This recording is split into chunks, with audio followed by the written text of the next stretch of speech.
Hello again. Today I will dictate a report with an interesting knee. So this is sudden onset of pain in a patient which is a bit overweight, but no real trauma. What do we see? ACL looks fine, maybe some signal changes here. Yes, maybe grade 1 partial tear on the ACL. Posterior cruciate ligament looks nice. Collateral ligament, medial collateral ligament looks all right. There is some inflammation on the soft tissue here, but we'll discuss later this.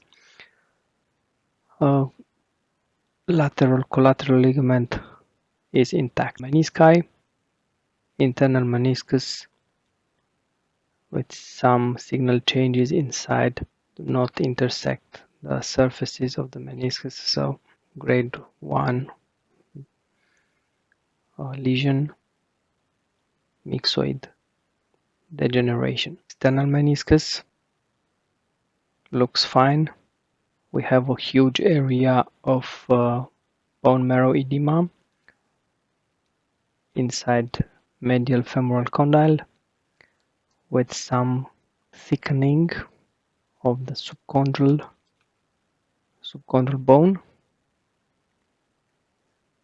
focal thickening of the subchondral bone, see like this. And if you look carefully, there is a fissure inside the bone parallel with the articular surface.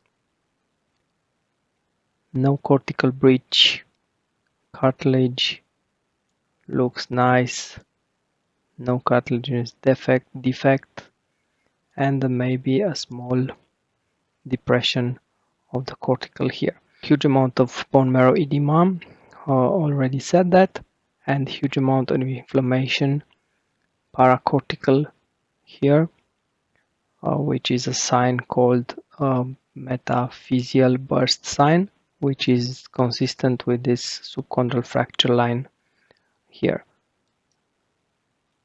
Small quantity of fluid inside the knee, small tendinopathy, small area of tendinopathy, patellar tendinopathy, some vascular enlargements of some superficial veins. So in conclusion, small subchondral fracture, SIF, formerly known as SONC, spontaneous osteonecrosis of the knee, with local inflammation in the soft tissue and massive bone marrow edema inside the medial femoral condyle, old partial tear of the ACL, and maybe some MCL tear that I see now in second look in this anterior part. Fortunately, we can appreciate the evolution 2 months from now of the subchondral insufficiency fracture.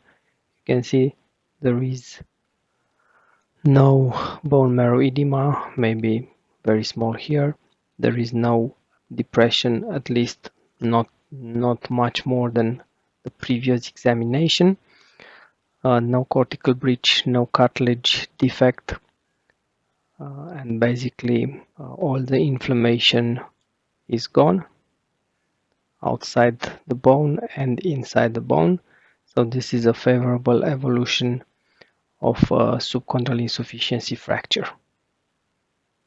Thank you all for watching, sharing, liking, or just following me. Thank you.